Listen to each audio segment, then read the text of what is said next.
given the closure of all the airports, now the attacks and strikes on some ports, issues in the Strait of Hormuz. How is this all going to play out in the next couple of days to a week? On the diplomacy, for the moment, the rest of the world are bystanders. This is being controlled by President Trump and Prime Minister Netanyahu. They're controlling the military options. Other people can say things, they can make commentary about things. They are not going to change the policy that is coming from those two. And of course, the other factor is what the Iranian leadership and exactly who's in control in Tehran are going to do. But on the economic front, that's where the uncertainty comes and potentially a problem for President Trump. The Straits of Hormuz, not completely closed, but not operating as normal. In fact, clusters of vessels either side of the Straits of Hormuz. The insurance companies, I think, don't want people to go through those, don't want the operators to go through those straits, particularly on the Oman side. There's a large number of tankers and vessels that are built up there, and also reports that Iran is jamming some of the transponders of these ships. And also, remember, add in the Houthis, who say they are going to support Iran in this, what they might do in the Red Sea. Real concern, and I think watch very, very closely when the energy markets open in just a matter of hours, what this is going to do, because there might be an economic shock coming. James Bays, thank you very much. Iran is forming a temporary governing body to carry out Khamenei's duties. 3 people have been appointed to make up the Temporary Leadership Council. That includes Iranian President Masoud Pezeshkian, Chief Justice Gholam Hassani Mohseni Ag, a senior cleric and member of the Guardian Council, and Ayatollah Ali Reza Arafi. Let's go first to Mohammed Val, who joins us in Tehran. So this Leadership Council is taking place. What can you tell us about Ayatollah Arafi?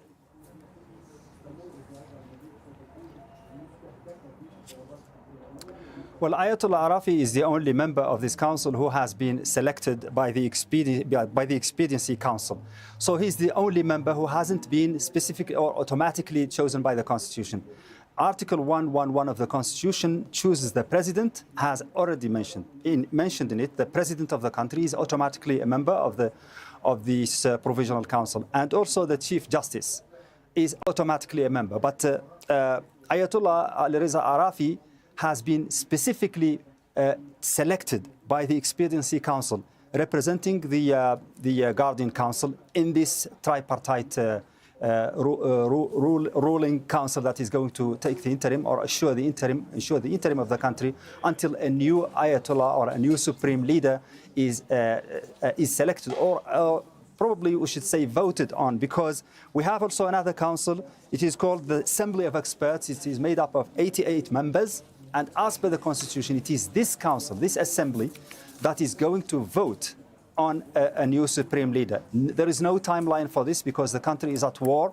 There is a lot of hindrances. There is a lot of obstacles right now because just the assembling, just the meeting of these people is going to be a security risk, a big problem. So the understanding is that once this is finalized, and it seems to me that it is finalized now, these 3 leaders, 3 people are going to rule the country until such a time when the conditions are favorable for the election of a new supreme leader of the country. As I said, by this 88 Assembly of Experts Council. Okay, thank you, Mohammed. Iranian missiles have also hit Tel Aviv. People heard explosions across the city with sirens sounding in major areas. This is the aftermath of some of those attacks. Many people have reportedly been wounded. Iranian media are reporting the strikes targeted Israel's army headquarters and a weapons manufacturing complex. Noor O'Day is joining us from Ramallah in the occupied West Bank. Noor, do we have any more information on what Iran was targeting and if it did hit it? Well, it's very difficult to ascertain what Iran was targeting because the Israeli military, since Israeli has imposed, all but imposed a complete ban on the sharing of information and videos from eyewitnesses. So it is very difficult to rely on anything but the Israeli army statements cleared by that censor. Now, in the past half an hour or so, there were alarms and sirens that went off in occupied Jerusalem as well as in Tel Aviv, which you can see behind me. There was fear of a drone coming in, and it was shot reportedly over the skies of Jerusalem. This is contrasted by Israeli rhetoric that talks about achieving control over the skies of Tehran. The Israeli Minister of Defense, Israel Katz, saying that from now on there would be uninterrupted airlift operations over Tehran, which means that Israel doesn't feel that it can be challenged over the skies of Iran's capital. This is, of course, to allay also fears among Israelis, perhaps not really pronounced at the moment, about how long this can be kept up, how long Israelis can be in shelters or near them, and the economic life and financial life paralyzed, but also how much does Israel have in its stockpile of air defense missiles, because we already know that those stockpiles were depleted in the 12-day confrontation in June. And just to show you the kind of the frustrations that Israelis are beginning to feel, the Minister of National Security, Itamar Ben-Gvir, tried to go to that site in Tel Aviv in the morning, and according to Channel 12, angry residents in the area kicked him out. And Noor, while we see these strikes taking place in Israel, we also know that there is this operation that is continuing in Tehran. Now that several of the high-ranking leadership in Tehran have been killed, what will be the most important things to Israel now to strike? Well, as far as Israel is concerned, and in the words of a senior security source yesterday, Israel struck at current leaders, former leaders, and future leaders. The idea is to create, in the words of the spokesperson of the military, the conditions that are necessary to overthrow the government in Tehran. We even heard from the Israeli Prime Minister in a video message dubbed in Farsi, addressing the Iranian people, asking them to take to the streets in their millions to topple their government, because, in his words, the Israeli army is paving the way. The Israeli army is attacking the command and control posts, the chain of command in Iran, and it is trying to neutralize Iran's nuclear capacity, the ballistic missile capacity, and the stockpile of ballistic missiles. Israel does not want Iran to be able to produce those missiles, let alone to have a stockpile of them. Noor O'Day in Ramallah. Thank you, Noor. Alon Pincus is a former Israeli diplomat. He says Ayatollah Khamenei's death won't change the reality for Israelis because they've been led to believe that the Iranian state is the enemy. Because the Israeli public has been, conditioned or brainwashed to think of Khamenei for the last 2 decades as some kind of a Hitler reincarnate or incarnate. And Mr. Netanyahu went to great lengths to portray him as, the evil, sinister nemesis of Jewish civilization. So that went down very well. That said, more balanced, more rational, more clearly thinking people are saying, okay, number one, he was 87. Number two, he's replaceable. Number three, we don't know who's going to replace him. So what's all this jubilation about? All right, so Israel killed him. Okay, fine. He was a great enemy of the state of Israel, but so what? That is not foreign policy. And now Israelis are waking up to the reality that they have been lied to. At the same time, they still think that Iran is an existential threat because, I don't want to go into the history of Mr. Netanyahu's attitude toward Iran, but for him, this is 1938 all over again. Every year is 1938, and every time you need to reinvent an Adolf Hitler, and Khamenei fit that. And in terms of the war, Israel is restructuring or remodeling the entire Middle East in a positive way. This is how Israelis understand this. Now, to add one more political point to this discussion, the Israeli opposition is all on board here. You have no one in the political echelon, in the political world, amongst the political leaders of the Israeli opposition that is standing up and is asking Netanyahu, what did you do this for? What was the Now with me now in studio is Luciano Zaccara, Middle East and Gulf analyst. And we've been talking, Luciano, and hearing throughout the morning that people in Israel are maybe feeling like they are not bearing the brunt of the Iranian response, but people across the Gulf are. We know that Gulf leaders have an open phone line with the President of the United States. Do they have the same with Iran? Will they be sending a message to Iran at this point as well? I think that they have, I mean, especially Oman and Qatar, they always kept that line open. We were surprised yesterday, positively surprised that Oman was not hit, at least preserving that area, considering that Oman has been mediator and they were helping Iran and the United States to reach an agreement in Geneva until Thursday. And today, Oman was hit as well. So even though these lines are still open, I think we are becoming closer to a situation that Iran can isolate itself from the GCC. Now we see that maybe the pace of the missile launches to the GCC, or particularly to Qatar, is going reduced. So maybe Iran is trying to make a pause in this in order to achieve something on the diplomatic side that we could not achieve on the military side, or maybe to make a point that they tried and they hit, or at least they demonstrated that they can hit U.S. targets in 7 countries at the same time, to make a point in a future negotiation of ceasefire. Because now we are not talking about any negotiation about the nuclear issue. Mm-hmm. Of course, this is out of the table, but now we need to reach an agreement of ceasefire. So I think Qatar and Oman are still important in order to achieve that ceasefire. Hopefully, this is going to happen soon. Right. And how long, I guess, can everybody sustain the current situation? Iran, we know, is sort of fighting this war. It was on 2 fronts, but now they've brought in what they had promised to do, which was everybody else in the region. How much more isolated does that make Iran right now?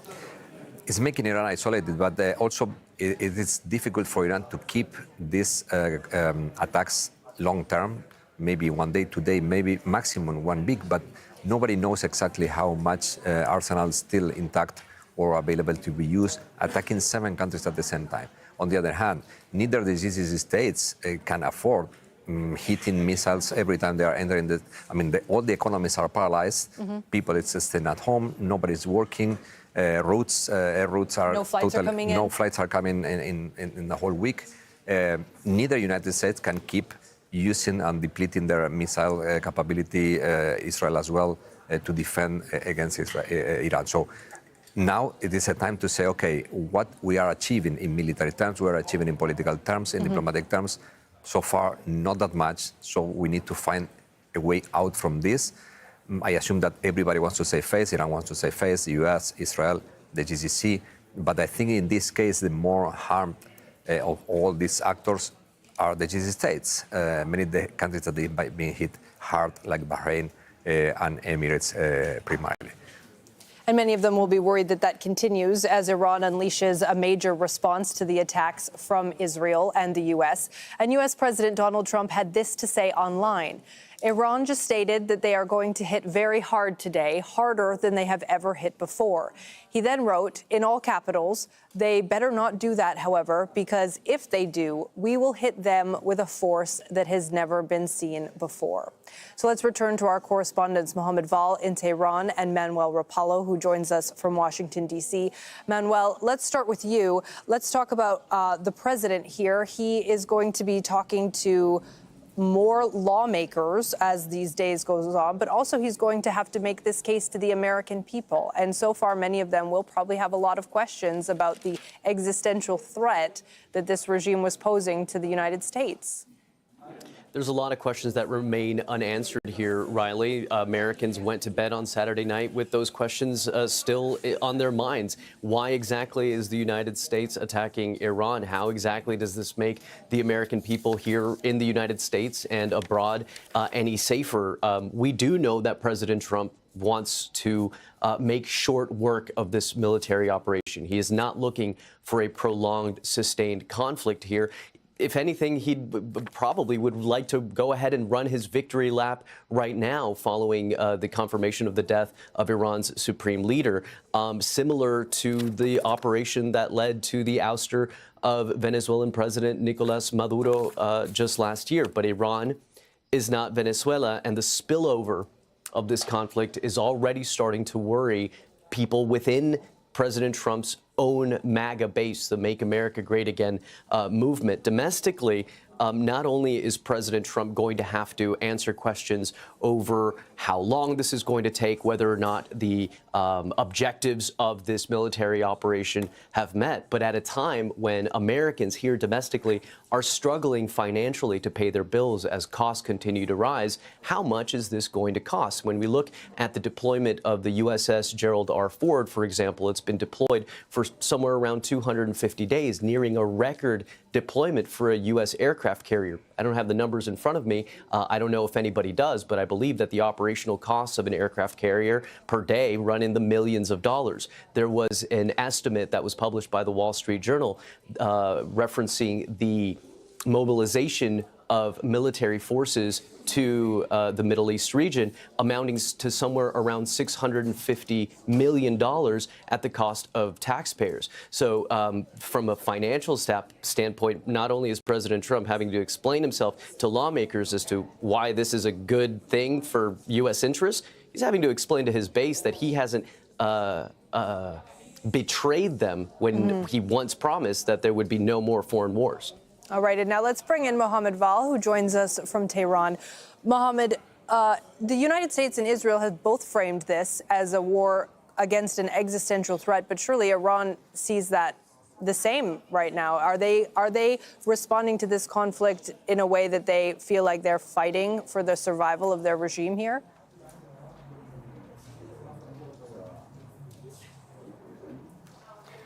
Right. When you compare the Iranian reaction this time with its reaction last June, you can see the difference. And you can see that the Iranian government now feels that this, for the country, is an existential situation. They will either survive it or not, and they would rather survive it. So, I mean, the reactions so far indicate that Iran is not going to bow down to the pressure from the Americans and the Israelis, is not going to listen to that order by President Trump to not respond to attacks.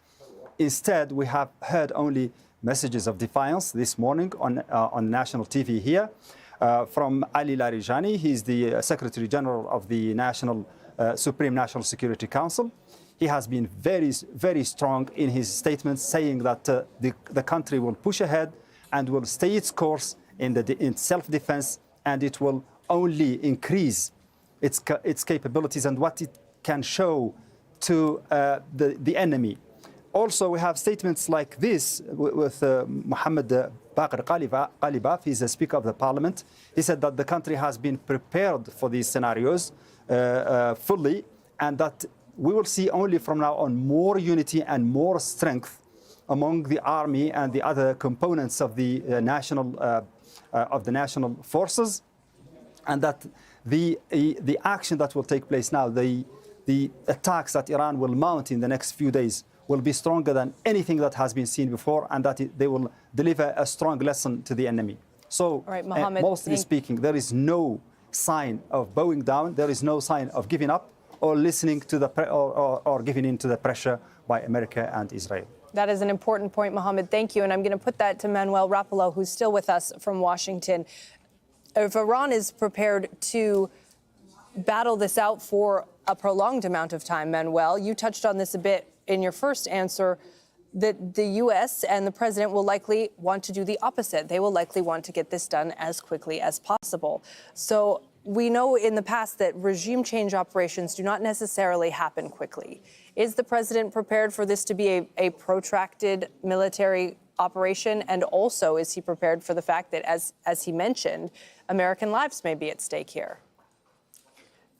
You know, I wish I had a crystal ball to know whether or not President Trump himself feels prepared for this, but that is exactly the type of pressure that he's going to be facing. As you can see behind me, the sun is just starting to come out here in Washington, D.C. Come morning, President Trump is going to have to answer a lot of questions that have remained unanswered for the last 24 hours, not least of which is how exactly is this operation in Iran making Americans any safer? The more that we see the spillover into other countries, the more people here, especially within President Trump's own political base, the Make America Great Again movement, are starting to question exactly what's going on and how long this is going to take place, how long this is going to cost, and what exactly the operational objectives are of this mission. And, you know, we should point to a few of the national security concerns that have started to arise just on Saturday evening. Well, we've heard from law enforcement agencies across the country that are on high alert. The Transportation Security Administration announcing that they are on high alert, that flights to and from the Middle East have been canceled. The Department of Homeland Security putting embassies in the Middle East region on high alert. This is a long list, but these concerns are specific to whether or not the United States, given the spillover that we're already seeing in the region, could go beyond the Middle East region and lead to a scenario where the United States homeland could be attacked. So especially at a time where there's still a debate raging over the funding for the Department of Homeland Security. So this is something that President Trump is going to have to answer for on Sunday morning when he returns to Washington from Florida. And he's going to have to answer to this come Monday when lawmakers meet on Capitol Hill on what we expect will be a vote on a war powers resolution, given the fact that we've also heard from many lawmakers on Capitol Hill saying that this attack on Iran is illegal and violates the Constitution and the separation of powers. All right, Manuel, thank you. Let's bring Luciano Zaccara back in. He's a Middle East and Gulf analyst. So let's touch a bit off there. When we're looking at the way that Iran is dealing with the military operation happening in the region, are we seeing a change in strategy? Because they're certainly answering different than they did in June of last year. Yeah, of course, they are answering different from compared with June. I mean, but it was announced as well. In June, they announced that there would be a measured, announced and informed and a retaliatory operation just to avoid escalation. Now, they said, if we are attacked, we are going to launch an attack that is similar to the attack we are receiving. We receive an attack that is declaring a war. We are declaring a war as well, even though the declaration of war did not happen officially. But they are not retaliating, but making operations that they are targeting all the assets as possible of the United States because they are at war against the United States and Israel. This makes no constraint in any of the facilities, infrastructure, and different targets that they can be hit. And that's why we saw different things, for instance, in Bahrain, a building that was occupied by soldiers. Well, and Iran is saying that it is not violating the sovereignty of these countries because it's targeting American military assets. But an advisor to the UAE president has told Iran, and this, I'm quoting this from the Reuters news agency, go back to your senses. Your war is not with your neighbors. Is that going to be the message that they're really trying to send out in the next little bit? I think so, and I hope the Iranians, even though they are claiming that they are responding to a preemptive attack that was not provoked by Iran, which is true, that the reply against other countries are actually a violation of the Charter of the United Nations that they claim that they are defending. An attack on a hotel in the middle of a city in Bahrain is not a military target, even though it is occupied by soldiers of any kind. So violation of the airspace, violation of the territory of other countries, even though it is attacking a military base, is, according to the United Nations Chart, a violation of the sovereignty and the airspace of the territory, wherever the Iranians like it or not. All right, Luciano Zaccara, thank you very much. Well, aside from Ayatollah Ali Khamenei, Iran's military high command was also killed in the first day of the Israeli and U.S. strikes. Among those killed, the Revolutionary Guard Commander-in-Chief Mohammad Pakpour. He only became head of the IRGC 8 months ago after his predecessor was killed by Israel in June. Iran has also confirmed the death of Abdulrahim Mousavi, Chief of Staff of the Armed Forces. He was also appointed in June after the death of his predecessor. Iran's defense minister, Aziz Nasirzadeh, was also killed. He oversaw weapons development, including long-range missile production. Abbas Aslani is the Senior Research Fellow at the Center for Middle East Strategic Studies, and he joins us now from Tehran. Walk us through, if you will. We're seeing the beginnings of this temporary transitional council take place. Walk us through what happens from today, please.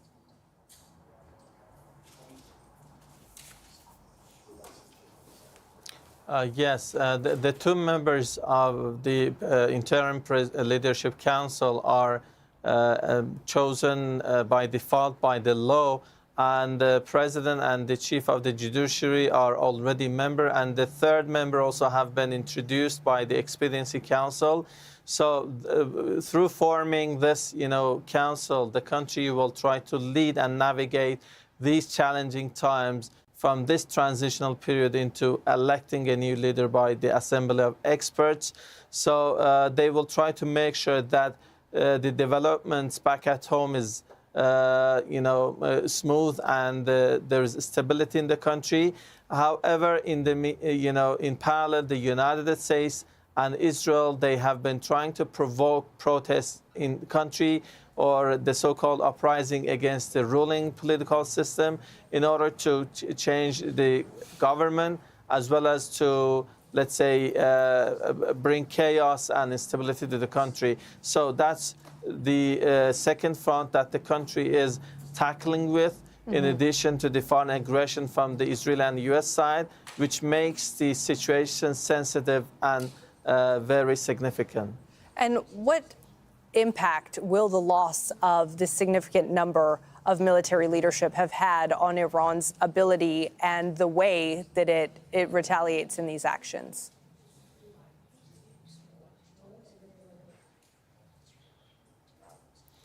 Well, the Iranian leader is at the top of the hierarchy in the country, and those commanders who have been killed are also high-ranking commanders. Their loss is a big loss for the country. This could create a vacuum in terms of political issues as well as security-related matters. But, the architecture or infrastructure that Iran has built under the leadership of Ayatollah Khamenei is quite an extensive one.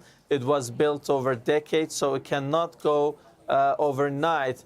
That's why we have been seeing that despite those big losses, the country has decided to respond to the strikes by Israel and the United States, and it is prepared to continue the war as long as it takes. So in the continuation, I think they will try to somehow recover in political terms as well as security aspect as well. So they are trying to control the damages of these recent developments.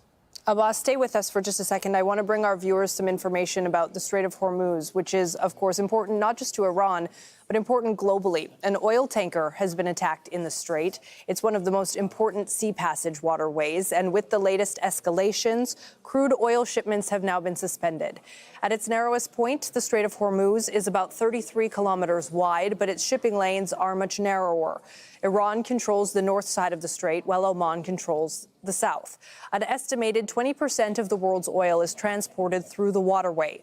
China takes the vast majority of Iran's crude exports. Around 45% of total crude imports transit through the Strait of Hormuz. Qatar also depends heavily on the strait to export its liquefied natural gas. 83% of the LNG that passes through the strait heads to Asia, including China. Even Australia could be affected, with around 30% of its refined oil effectively passing through the Strait of Hormuz.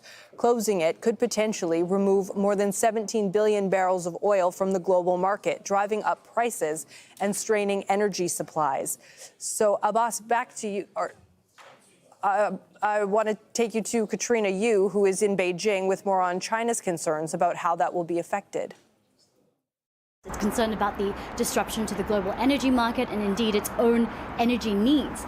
Now, China doesn't release very exact figures as to how much oil it imports from Iran. We know that oil in general makes up about a fifth of China's entire energy needs in this country. 70% of all China's oil is imported. Now, 40 to 50% of that comes from Gulf states such as Kuwait and Iraq, and pretty much all of that Gulf oil flowing to China flows through the Strait of Hormuz. So this, any possible closure, any possible disruption will be shocking for China, but indeed not completely surprising. It has been watching these tensions escalate over the past few weeks, no doubt making some contingency plans.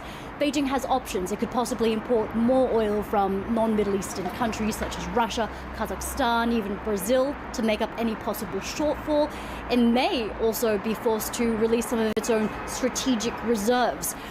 In the short term, though, I think we can expect to see China continue to call for a halt to any attacks, for de-escalation, for a return to the negotiating table by all parties involved. I think we are also likely to see China call for any of that conflict to stay clear of the strait, to continue to allow any shipments of oil to flow through there, because of course this is going to affect the entire energy market, and China, as its economy is slowing, does not want to see this surge in oil prices that any closure of the strait will definitely cause.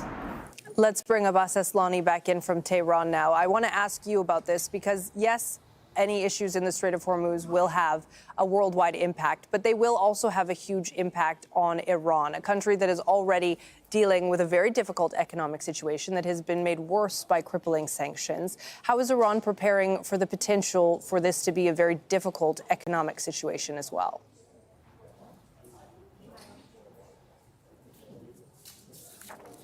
Well, we have been hearing the threat of closing the Strait of Hormuz from Iranian side, in the past years. But this time it seems that the country is walking the talk and is intending to close the strait. But the consequences of closure will not just be limited to a few number of countries, meaning the United States or their allies, but it could go beyond those countries and even include those countries who are in good terms with Tehran. And recently, Iran was holding a military drill called Smart Control of Strait of Hormuz. This brings to mind the question whether that is intended to bring some exceptions to the rule, maybe excluding some tankers passing by the strait, including the Chinese ones or the others, or at least if it's the case is that this goes beyond, the U.S. and it is inclusive, this could be a kind of challenge for Iran to manage its relations with China. But in the meantime, it could create a kind of leverage to bring others to step in and to somehow intervene in order to stop this conflict. And let's not forget that this closure may not be for a long time, but depending on the situation. But there are different methods on how to adopt this closure, tactic in the strait. So that's why I think Iranians called the recent military drill as, smart control of the strait.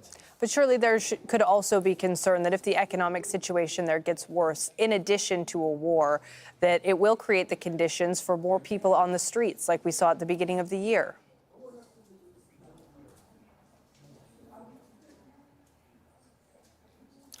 Yes, the economic hardship existed before even the recent developments, but this was not a war that was chosen by Iran. This was an unprovoked war, which was, initiated by the U.S., specifically at a time that the diplomatic negotiations were making progress, according to Omani foreign minister, Iranian foreign minister, and American officials. So Iran has no choice but to respond. This battle is, from the nature of existential battle for survival. So Iran is trying to make sure that this will bring, heavy costs for the aggressors.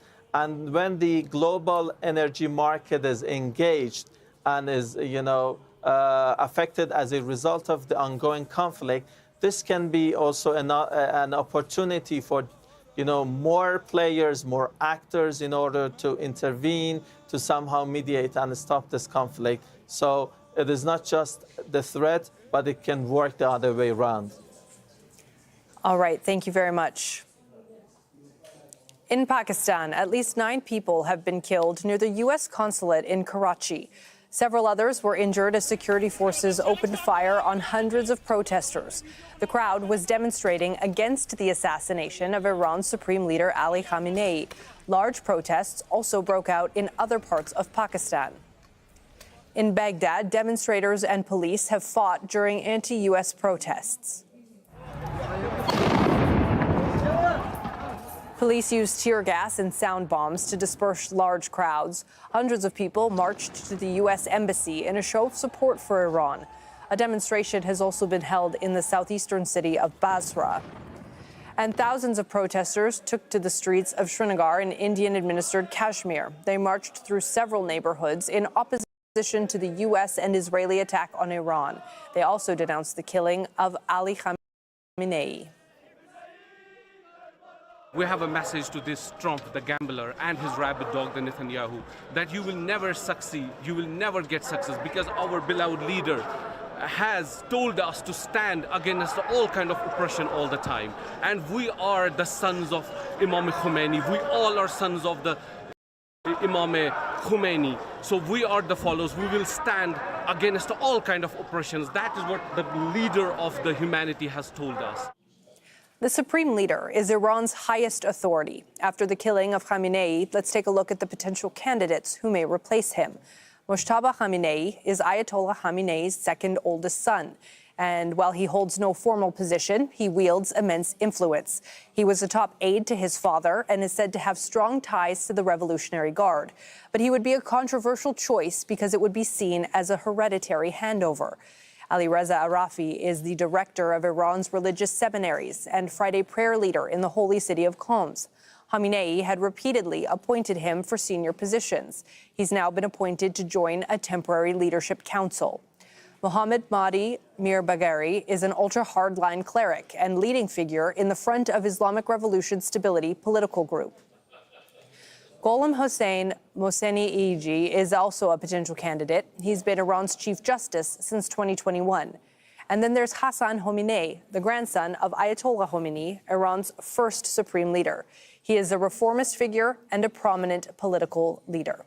Al Jazeera correspondent Rasul Sodar has reported extensively from inside Iran, and he's joining us now to unpack these latest developments, including as this leadership appointment gets underway. It's important for people not only in Iran, but outside Iran, as we've seen, because the supreme leader is not just a political post. Indeed. So constitutionally, he's the head of the state, and he has quite a wide range of authorization, rights, and he has been enjoying using that authority over the course of nearly 4 decades. However, at the end of the day, the term supreme has been used to define his leadership. And indeed, in the original language, in Persian, it's also a sacred term that is there. And it's based on the notion of walayat-e-faqih, which means the guardianship of the Islamist jurist. So to guard what? According to the Shia political theology, anyone in that position is guarding the authority of the hidden imam that majority of the Shia Muslims believe that entered an occultation in 19th century, and at the end of the time he's going to come back and bring the justice to the world. The final justice is going to come through him. And up until he comes, the supreme leader is in that post to take care of his children, his followers. So that's why he is also believed to be divinely ordained. So he is the head of state, he's a political figure, he's a ruler, but he is also the spiritual leader for not only Iranians, and not, according to the constitution, not only Shia Muslims as well, for the whole Muslims across the world. And his followers believe that once they follow him, so he's on the right path and he's going to take them to salvation. And we know that Khamenei had made preparations and plans for should this event happen. But we haven't seen this very often. There hasn't been a significant number of supreme leaders. So how difficult will it be to find a new one in a timely fashion in the background of a military campaign against Iran? Look, there are two tracks that are ongoing now. So the first track is the constitutional track. So according to the Constitution, so there will be an interim period, and during that interim period, a leadership council, which is going to consist of the president and Mohsin Ejei, one of the candidates, is the current head of the judiciary, and also a member from the Guardian Council are going to come together. These three guys, for a certain period of time, are going to run the state affairs. And meantime, so the Assembly of Experts, which is the ultimate body to decide about the Supreme Leader, is going to have its gathering and go through the names. And eventually, Assembly of Experts, which 88 members Assembly, is going to decide about the next Supreme Leader. This is the official track. However, unofficially, I can assure you that it's already decided. Right. And the security apparatuses, particularly the Revolutionary Guards, are never going to leave it to a chance, are never going to be open to an idea that anyone, a surprise could become and be imposed on them, because they are the guardians of the establishment. They control 2/3 of the country's economy. They control all strategic fields, oil, gas, mine industry, infrastructures, and even banking.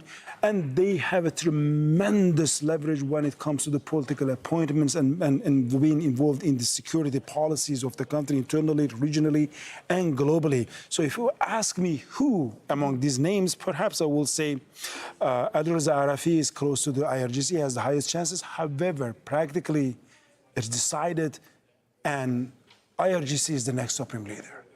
And the IRGC is interesting because President Trump had mentioned sort of an amnesty for members of the IRGC, saying, lay down your weapons, we'll treat you well. How likely would any of them be to take that? Impossible. I think that is quite a wrong it's a misunderstanding of Iran. So in Iran, just to simplify it, there are two armies. So one of that is called like regular army, which is called Irtish. And we're talking about roughly around 750,000 people, but it's quite a loose one. And that army is coming from Shah period, so it has been traditional army. But the revolution has produced two security apparatuses. They are ideologically loyal, they are the children of the revolution, they are the product of the revolution, and they are indoctrinated. One of them is the paramilitary group Basij, which the numbers could go up to millions. And the other one is the Revolutionary Guards that are being created by the revolution, but particularly enhanced by Ali Khamenei. So imagining that the Revolutionary Guards are going to betray the system is just hard, because this is their system. This is Iran that was made by the Revolutionary Guards. So Revolutionary Guards, that ideological motivation, that political theology is never going to let them or force them to give up on their weapons. Rasul, thanks for adding to our understanding here. Let's take a look back at the life of Ayatollah Ali Khamenei. Victoria Gatenby reports. Born into a clerical family, Ali Khamenei studied at the religious seminary in Qom. Influenced by Ayatollah Khomeini's revolutionary ideas, he actively participated in anti-monarchy protests in the lead-up to the 1979 revolution. Khamenei became a leading figure in establishing a new Iran. When Khomeini died in 1989, he became supreme leader, a surprise candidate. In the early 1990s, Iran began to reclaim a broader regional role. The 2003 US invasion of Iraq gave Iran the opportunity to establish allied groups in Iraq. When the Arab Spring erupted in 2010, Iran supported Syrian President Bashar al-Assad's military suppression of the opposition, and its influence expanded in Syria, Iraq, Lebanon and Yemen, which Iran refers to as the axis of resistance. At home, Khamenei's leadership faced its strongest challenge during the 2009 presidential election, when many took to the streets for months, claiming the election was rigged. The country faced socio-political tension and economic devastation as Western sanctions devastated its economy. In 2015, Khamenei authorized Iran to sign a nuclear deal with world powers, most notably the US, under which Iran agreed to reduce its uranium enrichment in exchange for the lifting of Western sanctions. But the US withdrew from the agreement in 2018 under President Trump. In 2020, the United States assassinated Iranian commander Qasem Soleimani, further deteriorating Iran's relations with the West. In 2022, there were nationwide protests against Mahsa Amini's death in police custody after she was accused of violating the mandatory hijab law. After the Hamas-led attack on October 7, 2023, Israel targeted Iranian officials, including its embassy in Damascus. Israel assassinated Hamas's political bureau chief Ismail Haniyeh in Tehran and killed Hassan Nasrallah, the Secretary General of Hezbollah, Iran's most important ally in the region. Iran retaliated by firing nearly 200 ballistic missiles at Israel. Khamenei called for regional cooperation to stop Israel. The policies adopted by our enemy are to sow the seeds of division and sedition, to drive a wedge among all the Muslims. They are the enemies of the Palestinians, Lebanese, Egyptians, Yemenis, Syrians and Iraqis. Tensions flared again after protests broke out in Iran in December 2025.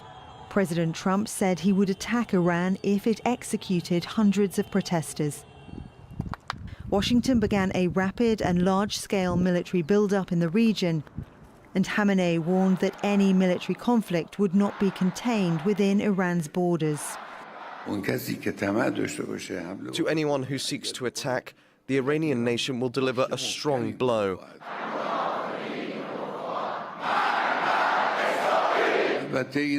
Americans should also know that if they start a war this time, it will be a regional war.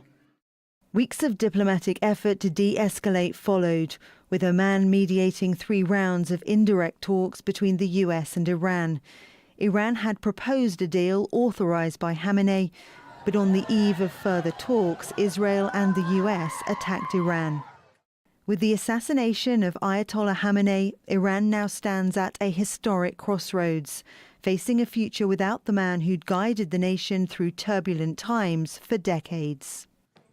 You're watching Al Jazeera. I'm Rob Matheson. It's just about 12 GMT. Israel has launched a broad wave of airstrikes in the heart of the Iranian capital, a day after killing the country's supreme leader, Ayatollah Ali Khamenei. The Israeli military says it's targeting Iran's ballistic missile and aerial defense systems. Meanwhile, Iranians have poured into the streets of Tehran to mourn after Khamenei's assassination. State media say he was killed alongside his daughter and several other family members. The country will now observe 40 days of mourning. Hamza Mohammed reports. Another round of Israeli airstrikes target Tehran. Several explosions hit the city on Sunday morning. The Israeli military says it's carrying out a new wave of attacks on the heart of the Iranian capital. Also in Tehran, thousands took to the streets to mourn the assassinated supreme leader. They came out dressed in black, weeping and holding portraits of the late Ali Khamenei. They filled Inqilab Square in Tehran, many in shock, their grief palpable. We lost our dearest person, we lost our elder, we lost our master. We gathered here because of this. I don't know what to say, really. We kept saying from last night until the morning, it's a lie. Unfortunately, it was the truth. Many are also demanding retaliation after Israel killed Khamenei. It was shocking news that really fills one with anger, full of hatred towards Israel and America. We must avenge the blood of the leader. Iran's Revolutionary Guard has declared what it calls its most intense offensive operation yet, saying it will continue to target Israel and US military bases in the region.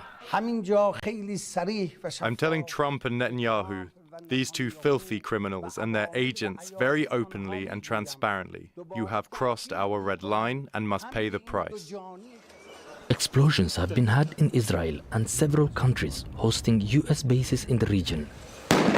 And in the Iraqi capital Baghdad, security forces used tear gas to disperse protesters who gathered near the US embassy. The assassination of Ayatollah Ali Khamenei has left a power vacuum at the heart of Iran's political system and a region bracing for what comes next. Hamza Mohammed, Al Jazeera. Aside from Khamenei, Iran's military high command was also killed on the first day of the Israeli and U.S. strikes. Among those killed, the Revolutionary Guard Commander-in-Chief, Mohammad Pakpour. He only became head of the IRGC 8 months ago after his predecessor was killed by Israel in June. Iran has also confirmed the death of Abdolrahim Mousavi, Chief of Staff of the Armed Forces. He was also appointed in June after the death of his predecessor. And Iran's Defense Minister Aziz Nasirzadeh was also killed. He oversaw weapons development, including long-range missile production. Now, we've got a team of correspondents covering this breaking story for us in Tehran, Washington, Ramallah in the occupied West Bank, and here in Doha. We're going to go first to Mohammed Val in Tehran. Let's talk about the latest explosions in the capital, Tehran. What more can you tell us? Yes, Rob, we have seen earlier this morning an intensive wave of explosions inside the city of Tehran. And that's a new development compared to the first day of the campaign, because during the first day of the campaign, it was mostly on the outskirts, but also at some of the most strategic locations near the outskirts. But now we have explosions in the heart of the city of Tehran. Until now, the authorities are tight-lipped about the specific nature of those locations, but we know that some of them are around Mehrabad Airport near Tehran, one of the most important airports of the country. And some of the security facilities and some of the military facilities are understandably around that airport. But the nature of these intensive attacks today, I say that it is different because for the first time, people in the heart of Tehran are seeing first degree explosion and destruction around them. It's like a message here, people understanding it as a message to the people of Iran, those who are still in doubt, that this campaign is going to stop before the goals that are set by the Americans and the Israelis are met, and that the result of this campaign by the Americans has subsided. So it's now a feeling among the people that this is going to continue, but also there is, on the other hand, a message of defiance by the leaders here. We have seen Ali Larijani, the Secretary General of the Iranian Superior National Security Council, mentioning that this is only going to strengthen the resolve of the country and its armed forces, that we will see stronger reactions, and that the proof of those reactions is that we have seen a new wave or new waves of attacks across the region by the Iranian military. And also we have some of the other leaders saying that the country has been prepared for this, but it's not being surprised by it. It's not unable to respond to it, and that what is coming next, is going to be stronger than anything that the enemy has seen before. Well, Iranian missiles have also hit Tel Aviv. People have heard explosions across the city with sirens sounding in major urban areas. And this is the aftermath of some of those attacks. Many people have reportedly been wounded. Iranian media are reporting that the strikes targeted Israel's army headquarters and a weapons manufacturing complex. Nourad is joining us now from Ramallah in the occupied West Bank. What is the Israeli perspective on these strikes? How are they being seen by people in Israel, and how are they being covered as well by both the government and the media? Well, let me just update you and the viewers on the latest volley of Iranian missiles that have hit areas near Jerusalem and in the Tel Aviv area. We know that there were several injuries reported in the Beit Shemesh area west of Jerusalem, inside Israel proper, as well as in Ptah Tikva in the larger Tel Aviv area. Now, the damage to the building in Beit Shemesh seems to be expensive. There are reports of up to 20 injuries so far, and we'll continue, of course, to monitor. This is the third volley or the third warning and sirens that went off in about the past 30 or 40 minutes. And that is an escalation of intensity, if you will, Rob, from the past few hours. Now, the ordinary Israelis have been hunkered down in their rooms, in their safe rooms inside their homes, or in public shelters. A state of emergency means there are no public gatherings, there are no schools, no kindergartens, no universities, no work, no financial activity. And so this is day 2. Yesterday, it was a Saturday, the usual weekend in Israel. So the beginning of the crunch, the economic crunch, if you will, is today. How long Israel can sustain this is a question that will soon be posed in escalating tones amongst Israelis who were told that Israel is on top of it, that this is not going to take long, although now they're hearing a different.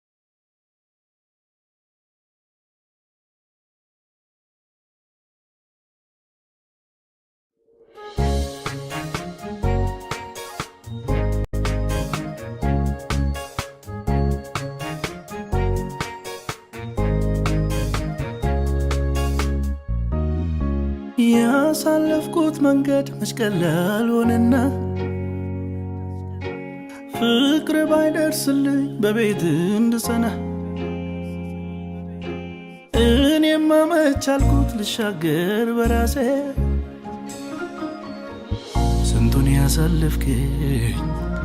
ስንቱን ያሳለፍከኝ አንተነ ኢየሱሴ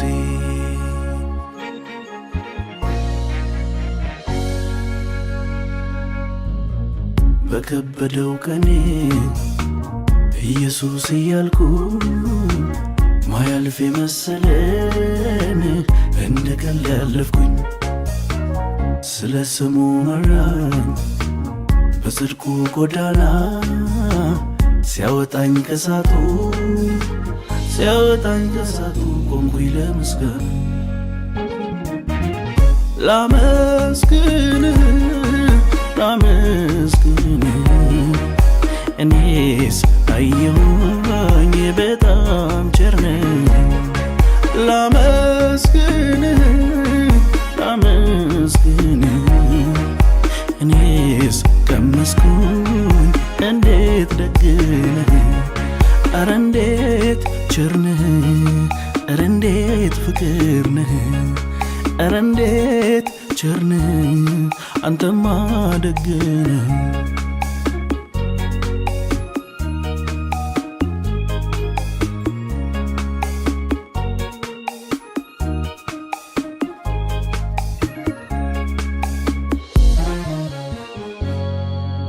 ሰው ቢል አጋጣሚ ያለፍኩትን ዳገት ዘበት ሊያደርግብኝ የፍቅርን ምሕረት ሚስጥሩ ያልገባው እንዴት ሆነ ይላል ያንተ እጅ ነው እንጂ ሌላ ምን ይሆናል ኢየሱስ ነው አጋጣሚ አይደለም የደረሰው ሁሉም ሲጨላልም ውድዬ ነው የመጣው በድንገት ያከሳሼ ሲለኝ አለቀለት ኢየሱስ ነው አጋጣሚ አይደለም የደረሰው ሁሉም ሲጨላልም ውድዬ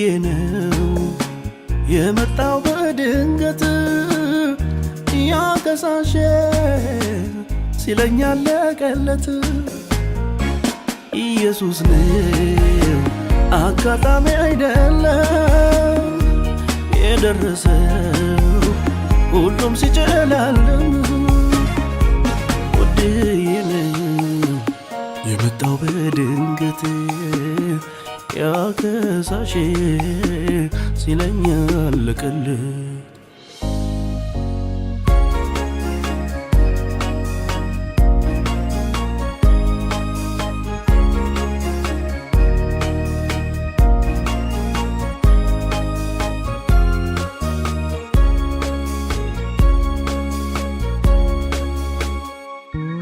አጭር ጊዜ አይደለም ለረጅም ዘመናት በድካም በትግል ላይ ያለ ዓመታት በመውደቅ መነሳት በውጊያ በጭንቀት እንደማልፍ የለም አለፈ ያሳት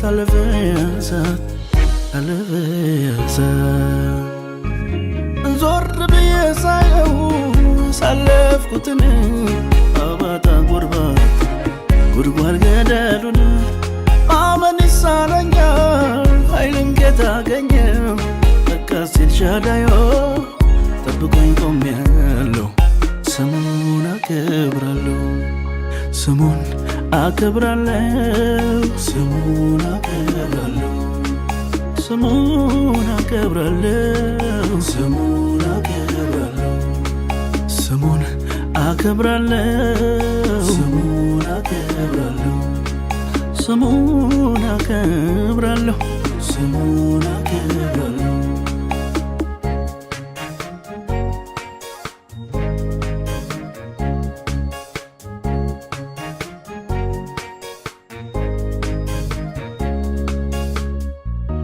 መራራ ይታኘክ የመከራ እንጀራ የብቸኝነት ቤት እኔው ከኔው ጋር እንቅልፌን አጥቼ ብዙ ሌሊት አልፏል ዛሬ ግን ታሪክ ነው ተረት ነው ይወራል ተረት ነው ይወራል ተረት ነው ይወራል ዞር ብዬ ሳየው ያሳለፍኩትን አባጣ ጎርባጣ ጉድጓድ ገደሉን ማመን ይሳነኛል ኃይልን ከታገኘው ለካስ ኤልሻዳይ ጠብቆኝ ቆሜያለሁ ስሙን አከብራለሁ ስሙን አከብራለሁ ስሙን አከብራለሁ ስሙን አከብራለሁ ስሙን አከብራለሁ ስሙን አከብራለሁ ስሙን አከብራለሁ ስሙን አከብራለሁ